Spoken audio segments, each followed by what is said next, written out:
അപകടത്തിലേക്കാണ് നിങ്ങൾ പോകുന്നതെന്ന് അറിഞ്ഞുകൊള്ളുക. മലബാറിന്റെ ഭാഗത്ത് അപകടകരമായ അവസ്ഥയിലേക്കാണ് മുസ്ലിം സമൂഹം പോയിക്കൊണ്ടിരിക്കുന്നത്. വിശിഷ്യ മലപ്പുറത്തിന്റെയും കോഴിക്കോടിന്റെയും കണ്ണൂരിന്റെയും കാസർഗോഡിന്റെയും മണ്ണിൽ മുസ്ലിം സമുദായത്തിലെ സഹോദരിമാർ വിവാഹം കഴിഞ്ഞവരും വിവാഹം കഴിക്കാത്തവരും ഉൾപ്പെടെ ഭർത്താക്കന്മാരായ പ്രിയപ്പെട്ട ഭർത്താക്കന്മാർ അങ്ങ് വിദേശ മണ്ണിൽ ചോര നീരാക്കി കഷ്ടപ്പെടുമ്പോൾ എന്റെ പ്രിയപ്പെട്ട പെങ്ങളെ മൊബൈലിലൂടെ മിസ് കോളിലൂടെ പരിചയപ്പെട്ട കാമുകന് വേണ്ടി നിന്റെ ശരീരം കൊടുക്കുമ്പോൾ അല്ലാഹു റബ്ബുൽ ഇസ്സത്ത് ശക്തമായ താക്കീതാണ് തരുന്നത്, ശക്തമായ താക്കീതാണ് തരുന്നത്. അതുകൊണ്ട് പ്രേമത്തിന്റെ പേരിൽ സ്നേഹത്തിന്റെ പേരിൽ അന്യ സ്ത്രീ പുരുഷന്മാരോട് ബന്ധം പുലർത്തുന്ന എന്റെ പ്രിയപ്പെട്ട ചെറുപ്പക്കാരോട് ഞാനെന്ന് പറഞ്ഞു കൊള്ളട്ടെ, അല്ലാഹു റബ്ബുൽ ഇസ്സത്ത് നിങ്ങളുടെ വിഷയത്തിൽ പറഞ്ഞതെന്തെന്നറിയുമോ? അല്ലാഹു പഠിപ്പിക്കുകയാണ്,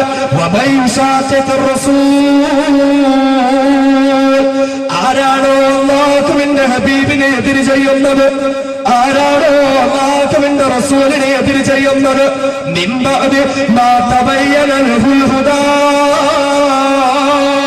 സന്മാർഗമേതെന്നറിഞ്ഞിട്ടും അത് സ്വീകരിക്കാൻ കഴിയാതെ ആരാണോ അല്ലാഹുവിന്റെ ഹബീബായ മുത്തളി മുഹമ്മദ് മുസ്തഫ സല്ലല്ലാഹു അലൈഹി വസല്ലമ തങ്ങൾക്ക് എതിര് കൊണ്ട് ജീവിക്കുന്നത് എന്ന് മാത്രമല്ല,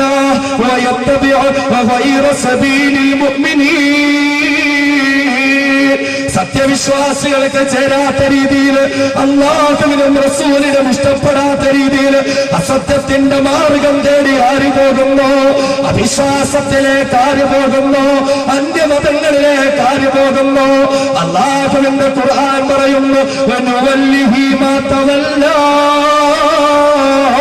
വനുവല്ലിഹി മാ തവല്ലാ, ഞാൻ അവരെ വിട്ടയക്കുന്നതാണ്. അല്ലാഹുവാണ് പറയുന്നത്. ആര് ഒളിച്ചോട്ടം നടത്തുന്നു, അല്ലാഹുവിനെ വേണ്ട എന്ന് പറഞ്ഞ്, റസൂലിനെ വേണ്ട എന്ന് പറഞ്ഞ്, സത്യവിശ്വാസത്തിന്റെ മാർഗം വേണ്ട എന്ന് പറഞ്ഞ്, അല്ലാഹുവിനെ ഭയമില്ലാതെ റസൂലിനെ ഇഷ്ടപ്പെടാതെ ആരാണ് ഒളിച്ചോട്ടം നടത്തുന്നത്, പോകുന്ന പോക്കിൽ ഞാൻ അവരങ്ങ് വിട്ടയക്കുന്നതാണ്. അല്ലാഹു തആല പറയുന്നു, ഞാൻ അവരങ്ങ് വിട്ടയക്കുന്നതാണ്. അതേ, അവർ ഒളിച്ചോടിക്കൊള്ളട്ടെ, അവര് പാർക്കിൽ പോയി കൊള്ളട്ടെ, അവര് ബീച്ചിൽ പോയി കൊള്ളട്ടെ, അവര് സല്ലപിച്ചു കൊള്ളട്ടെ, ആ വഴിക്ക് ഞാൻ അവരെ വിട്ടയക്കുന്നതാണ്. പക്ഷെ അറിഞ്ഞുകൊള്ളാണ്, അങ്ങനെ ഞാൻ അവരെ വിട്ടയച്ചാലും വനുസ്ലിഹി ജഹന്നം വനുസ്ലിഹി ജഹന്നം വനുസ്ലിഹി ജഹന്നം, നാളെ ഒരു നാൾ നരകത്തിലിട്ട് ഞാൻ അവരെ പിടികൂടുന്നതാണ്. ഇന്ന് ഞാൻ വിട്ടയച്ചാലും ഇന്ന് ഞാൻ അവരെ വിട്ടാലും വനുസ്ലിഹി ജഹന്നം, നരകത്തിലിട്ട് ഞാൻ അവരെ പിടികൂടുമെന്ന് ഖുർആൻ. ഈ പ്രേമത്തിന്റെ പേരിൽ ഒളിച്ചോട്ടം നടത്തുന്നത് അല്ലെ, ഭർത്താവ് ഉള്ളവരായാലും ഭർത്താവില്ലാത്തവരായാലും ഒളിച്ചോട്ടം നടത്തുന്ന ആൺകുട്ടികളും പെൺകുട്ടികളും ഉണ്ടല്ലോ. അള്ളാഹ് പറഞ്ഞു, പോട്ടെ, പോന്നവരങ്ങ് പൊയ്ക്കോട്ടെ, ഞാനങ്ങ് വിട്ടേക്കുക അവരെ, ഞാനങ്ങ് വിട്ടേക്കുക അവരെ.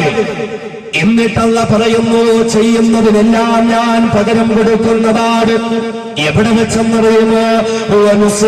ജഹന്നമാ, കത്തിയാടുന്ന നരകമുണ്ടല്ലോ, അഗ്നിയുടെ കേദാരമായ നരകമുണ്ടല്ലോ, ശിക്ഷയുടെ ഭവനമായ നരകമുണ്ടല്ലോ, ജഹന്നം, ആ നരകത്തിലിട്ട് ഞാൻ അവനെ പിടികൂടുന്നതാണ്. അല്ലാഹുവിന്റെ ഖുർആനാണ് പറയുന്നത്. അല്ലാഹുവിനെ വേണ്ട എന്ന് വിളിച്ചുകൊണ്ട് ഒളിച്ചോട്ടം നടത്തുന്ന ചെറുപ്പക്കാരാ, ഒളിച്ചോടുന്ന പ്രിയപ്പെട്ട പെങ്ങളെ, അല്ലാഹു റബ്ബുൽ ഇസ്സത്താണ് പറയുന്നത്, നരകത്തിലേക്ക് ഞാൻ അവരെ പിടികൂടുന്നതാണ്. ഏതൊക്കെ പ്രവർത്തനങ്ങൾ നിങ്ങൾ ചെയ്താലും, എന്തൊക്കെ കാര്യങ്ങൾ നിങ്ങൾ ചെയ്താലും, എല്ലാത്തിലും പടച്ച തമ്പുരാൻ പകരം വെച്ചിരിക്കുകയാണ്. കാമുകനോടൊപ്പം കറങ്ങി നടക്കുന്ന പ്രിയപ്പെട്ട പെണ്ണേ, കാമുകയും ബൈക്കിന്റെ പിന്നിലിരുത്തിക്കൊണ്ട് റോഡ് തുറ്റുന്ന പ്രിയപ്പെട്ട ചെറുപ്പക്കാരാ, അല്ലാഹു പറയുന്നു ജഹന്നം, ഞാൻ പകരം വെച്ചിരിക്കുകയാണ്, നരകത്തിലിട്ട് ഞാൻ അവരെ പിടികൂടുന്നതാണ്. ഇന്ന് നിന്റെ ബൈക്കിന്റെ പിറകിലിരിക്കാൻ നിന്റെ കാമുകയുണ്ട്. എന്റെ പ്രിയപ്പെട്ട പെങ്ങളെ, ഇന്ന് ബൈക്കിൽ നിന്ന് കൊണ്ടുപോകാൻ നിന്റെ കാമുകളുണ്ട്. മിസ്കോളിലൂടെയുള്ള ആ പരിചയത്തിന്റെ പേരിൽ നീ മോശമായ ബന്ധത്തിലേക്ക് വരുന്നെങ്കിൽ എന്റെ ചെറുപ്പക്കാരാ, ഇന്ന് നീ മൊബൈലില് അതേ ഫേസ്ബുക്ക് ചാറ്റിംഗ് നടത്തുമ്പോൾ ഏതെങ്കിലും ഒരു സുന്ദരിയായ പെണ്ണ് ആ പെണ്ണിന്റേതായ ഫ്രണ്ട്ഷിപ്പ് റിക്വസ്റ്റിന് വേണ്ടി കാത്തിരിക്കുന്ന ചെറുപ്പക്കാരാ, അതിനൊന്ന് അക്സെപ്റ്റ് ചെയ്യാൻ അവളുടെ വിളിക്കുത്തരം നൽകിക്കൊണ്ട് അവളെന്റെ ജീവിതത്തിന്റെ ഭാഗമാക്കി മാറ്റാൻ, അവളോടൊപ്പം ശരീരം പങ്കുവെക്കാൻ, അവളോടൊപ്പം എന്റെ ജീവിതത്തിൻ്റെതായ അനർഘ നിമിഷങ്ങളെ സുഖമുള്ളതാക്കാൻ വെമ്പൽ കൊള്ളുന്ന ചെറുപ്പക്കാരാ, അല്ലാഹുവിനെ സൂക്ഷിച്ചോ പൊന്നുമോനെ, അല്ലാഹുവിനെ സൂക്ഷിച്ചോ പൊന്നുമോനെ. അല്ലാഹുവിന്റെ ഹബീബ് പറഞ്ഞതെന്താണെന്നറിയുമോ? അങ്ങനെയെങ്ങാനും ആരെങ്കിലും ഒരു റിക്വസ്റ്റ് അതൊന്ന് അക്സെപ്റ്റ് ചെയ്യാതെ വലിച്ചെറിഞ്ഞു കളഞ്ഞാൽ അതേ മിസ്കോളിലൂടെ പ്രേമത്തിന് വേണ്ടി ക്ഷണിക്കുകയാണ്, ഫേസ്ബുക്കിലൂടെ അന്യ പെണ്ണ് നിന്നെ ക്ഷണിക്കുകയാണ്, ആ ക്ഷണത്തെ നീ എന്ന് വലിച്ചെറിഞ്ഞു കളഞ്ഞാൽ അല്ലാഹുവിന്റെ ഹബീബ് പറയുകയാണ്, അല്ലാഹു അവനെ തടവ് കൊടുക്കുന്നതാണ്.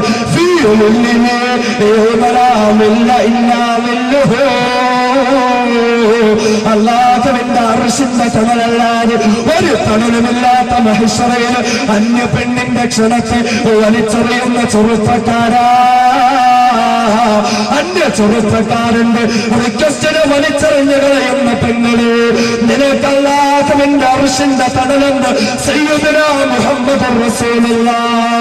അതുകൊണ്ട് പഠിച്ചവനെ സൂക്ഷിച്ച് അല്ലാഹുവിനെ സൂക്ഷിക്കാൻ തയ്യാറായിക്കോ. എന്ന് കാമുകന്റെ വിളിക്കുത്തരം നൽകുന്ന പെണ്ണുണ്ട്, കാമുകിയുടെ വിളിക്കുത്തരം നൽകുന്ന ചെറുപ്പക്കാരനുണ്ട്. ബൈക്കിന്റെ പിന്നിൽ ഒന്ന് ചേർന്നിരുന്നുകൊണ്ട് പാർക്കിലേക്ക് പോകാൻ, ബീച്ചിലേക്ക് പോകാൻ, കോട്ടക്കൊത്തളങ്ങളിലേക്ക് പോകാൻ എന്റെ ചെറുപ്പക്കാരാ, നീ ഇന്ന് കാതോർത്ത് മനസ്സുകൊണ്ട് കൊതിച്ചുകൊണ്ടിരിക്കുമ്പോ അറിയുമോ പടച്ചവൻ നിനക്ക് പകരം നൽകുന്നതാണ്. നാളെ അല്ലാഹുവിന്റെ മുന്നിലേക്കൊന്ന് ചെന്നാൽ അവിടെ നിന്റെ പിന്നാലെ ഓടി വരാൻ നിന്റെ കാമുകിയില്ല പൊന്നുമോനെ. എന്റെ പ്രിയപ്പെട്ട പെങ്ങളെ, അവിടെ നിന്റെ പിന്നിലിരുത്തി കൊണ്ടുപോകാൻ നിന്റെ കാമുകളില്ല പൊന്നുമോളെ. ആരാണ് നിങ്ങളുടെ പിന്നാലെ വരുന്നതെന്നറിയുമോ? അല്ലാഹു റബ്ബുൽ ഇസ്സത്ത് പറയുകയാണ്, മൻ അദ്ബറ വതവല്ല. നരകമിതാ പിന്നാലെ ഓടി വരികയാണ്. ആരൊക്കെ ഒളിച്ചോട്ടം നടത്തിയോ, ആരൊക്കെ കാമുകന്റെ വിളിക്കുത്തരം നൽകിയോ, ആരൊക്കെ കാമുകയുടെ വിളിക്കുത്തരം നൽകിയോ, തദൂമന്നത് പർവ്വതമല്ല. അതേ നാളെ നിന്നെ വിളിക്കുന്നതാരാണ്, നാളെ നിന്നെ ക്ഷണിക്കുന്നതാരാണ്, അതേ നരകം നിന്നെ വിളിക്കുകയാണ്. കാമുകന്റെ വിളിക്കുത്തരം നൽകിയ പെണ്ണ്, കാമുകയുടെ വിളിക്കുത്തരം നൽകിയ ചെറുപ്പക്കാരാ, വാടാ ഞാനിതാ നിന്നെ വിളിക്കുകയാണ്. നരകമായ എന്നെ നീ എന്ന് പുണരുമോ? നരകമായ എന്നെ നീ എന്ന് കെട്ടിപ്പിടിക്കുമോ? നരകമായ എന്നെ നിന്റെ ശരീരത്തോടൊന്ന് ചേർക്കുമോ?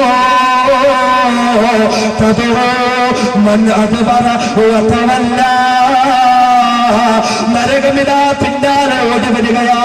കഴിയുമോ ചെറുപ്പക്കാരാ ഉത്തരം കൊടുക്കാൻ? കഴിയുമോ ചെറുപ്പക്കാരാ? നിന്റെ ബൈക്കിൽ നിന്റെ കാമുകി ഒരുത്തിയ പോലെ ആ നരകത്തെ നിന്റെ ശരീരത്തോടൊന്ന് ചേർക്കാൻ കഴിയുമോ? എന്റെ പെങ്ങളെ, കാമുകരെ കെട്ടിപ്പിടിച്ചിരുന്ന പോലെ നരകത്തോട് ശരീരം ഒന്ന് ചേർക്കാൻ ഇല്ല, ഇല്ല, കഴിയില്ല, കഴിയില്ല. വീണ്ടും മറച്ച തമ്പുരാൻ